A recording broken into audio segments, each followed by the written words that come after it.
Why not let this deal get implemented, even for just 6 months, to see how the Iranians react to inspections, to see how this thing is implemented before trying to kill the deal?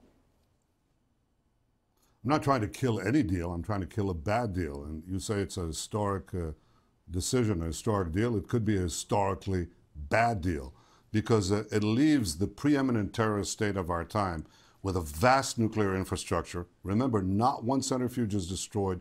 Thousands of centrifuges will be left spinning uranium. Not a single facility, including underground facilities, nuclear facilities, is being shut down. This is a deal that leaves Iran with the capacity to produce the material for many, many nuclear bombs, and it does so by lifting the sanctions pretty much up front. So Iran will have billions of dollars flowing to its coffers, not for schools or hospitals or roads, but to pump up its worldwide terror machine and its military machine, which is busy conquering the Middle East as we speak.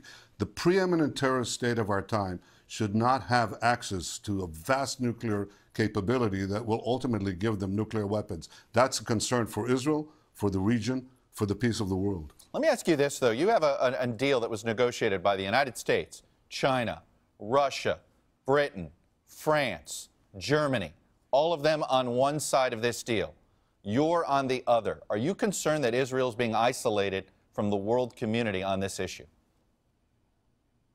No, I don't. Look, the entire world celebrated the deal with North Korea. It was deemed to be a great breakthrough. It would bring an end to North Korea's nuclear program. You'd have inspectors. That would do the job.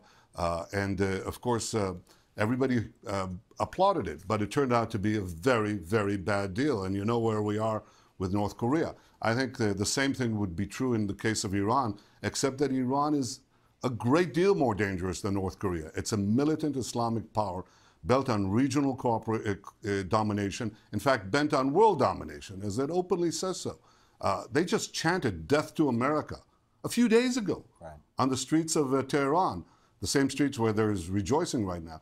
Don't give the preeminent terrorist state of our time the access to a nuclear program that could help them make nuclear weapons. It's very bad for all of us. Well, you, in 2012, contemplated, there were preliminary reports that you contemplated asking your cabinet for permission to potentially strike Iran's nuclear facilities. Do you still plan on keeping that option open, even if this deal is implemented by the United Nations and by the United States? Chuck, I'm the only Israeli left standing who never talks about our military option. But I will say this, I prefer a diplomatic solution. You know why? Because for any military option, the country that will pay the biggest price is always Israel.